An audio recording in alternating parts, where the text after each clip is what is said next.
mu bisanzwe ino nama ije kugira ngo tubashikirize ubutumwa butandukanye twahawe na nyenicubahiro umukuru w'igihugu cacu ciza General Major Evariste Ndayishimiye. Ubutumwa yaduhaye mu nama yagirishije baburamatari uko ari batanu ba musitanteri 42 hariya mu biro vyiwe kwa Ntare hari igenekerezo rya 10 z'uku kwezi turimwo.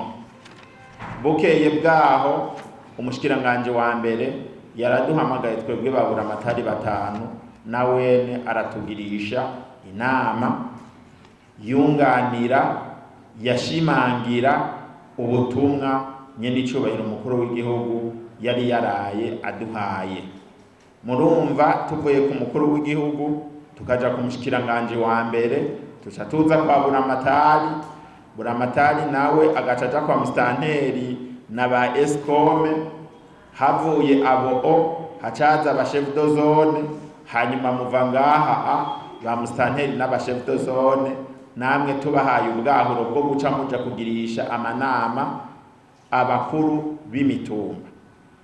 Tugarutse rero kuri point ya mbere, ino ordonnance mwumvise neza yuko ari ordonnance conjointe ivuga ibijanye n'amande botangisha uwo wese azokwama gushira mu ngiro ivyanditswe muri ino ordonnance, ikerekana neza uwanse gukora ikiniki azotangishwa ihadabu ringana gute.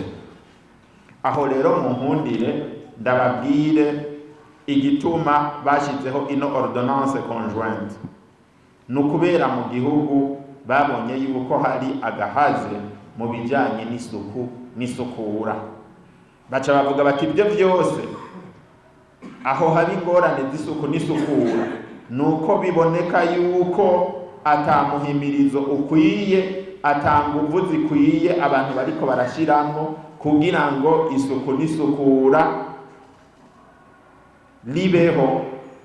Isuku n'isukura niho tuzeye urukiza, kuko abantu mu gihe cyose bazoba bariko baba ahantu hari umwanda, ahantu hari ibidengeri vy'amazi, ahantu imbere y'amazi hadakoze, ahantu imiserege yazivye, abantu bagwaye imvunja, abantu badakubura aho baba, abantu batamesura, abantu batambara ibirato, ububare butagira amatwarete, abantu bacituma kwibarabara n'ibindi n'inkwezi y'akarambaraye. Tukavuga tuti ivyo vyose bikora kukubaho neza kwa bene gihugu. Abene gihugu babaye huko ntibasubira kubaho neza, nta magara meza basubira kuronka. Mu gihe rero turiko tuvuga imbona kazoza, nta wovuga ngo azoja mu mbona kazoza ari magoyagi. Kuja mu mbona kazoza bisigura ibikorwa navyo bisigura umuntu afise amagara meza. Amagara meza nayo ni isuku. Murumva rero nico gituma bavuze bati ikibazo c'isuku n'isukura gitegezwa guhagurukirwa. Bagaca bavuga bati none ino ordonnance ije kudufasha iki? Ije kudufasha kugira ngo duhindure isura y'igihugu bitarenze mu mezi 3. Ndasubiyemo, ije kudufasha kugira ngo duhindure isura y'igihugu mu bijanye n'isuku n'isukura bitarenze mu mezi 3. Banyakubahwa ba stanteri, banyakubahwa ba escom, banyakubahwa ba chef de zone, ba ese zone, ngiyo message ikomeye. Nagira ndababwira, burya ico bita ordonnance, ico bita decret, ico bita loi, ico bita decret loi, ico bita code, ivyo bavyita amategeko.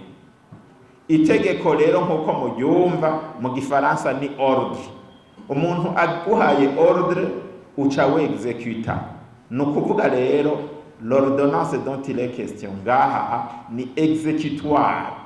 Ntavyo kuza gutuma umwanya mumbaza ngo none ngo ntibohindura ngo eske ngo ibazanye oya, ni itegeko ryaciye imbere y'abashikiranganji riremezwa. Ubu rero twe nta kindi badusaba nuko rija mu ngiro. Ninde ashira mu ngiro itegeko ry'igihugu? Ni abajejwe intwaro ubwa mbere.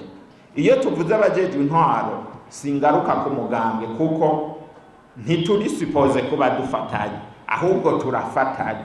Bavuze intwaro twaca twumva yuko ni twese.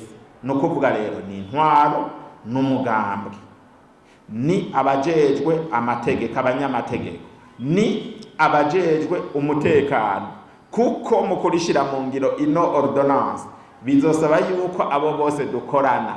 Mbega umuntu yanse gushira mu ngiro iri tegeko tuzomugira gute? Intwaro iragenda kumuhimiriza ku nguvu, yigize akagarama ruganda, ubutungane buramurondera bukamubaza. Ninde aja kumuzanira ubutungane? Ni inzego zijejwe umutekano.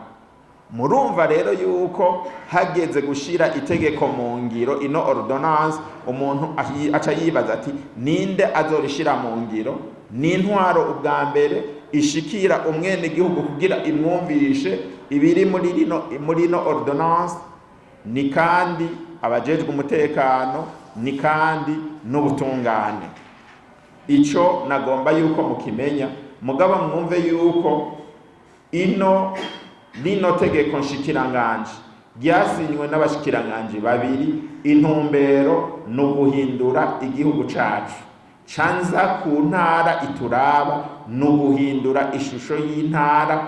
Twebwe bavuze ngo mu mezi 3, oya, twe twavuga tuti twagomba yuko nk'itariki imwe yo kwa gatanu umuntu aje ngaha Igitega, mvuze Igitega singaha ku mugwa mukuru gusa, umuntu aciye Ikiganda, aciye Muramvya, aciye Mwishombo, agaci Karusi, akabandanya Inyabihanga, akabandanya Igishubi, aho hose yategereza kuvuga ati ya ordonnance conjointe yaragize efe rero. Ubu nagira ndababwire ntagire uzosubira no kuzaradusirusharija n'amaraporo umwanya wose ngo yandika intuzenye impapuro 500 za raporo. Oya, ubu raporo nziza uvuga uti ordonnance conjointe yadutumye gupava amabarabara. Ndabira ucugira ka video ndabira ingene bimeze.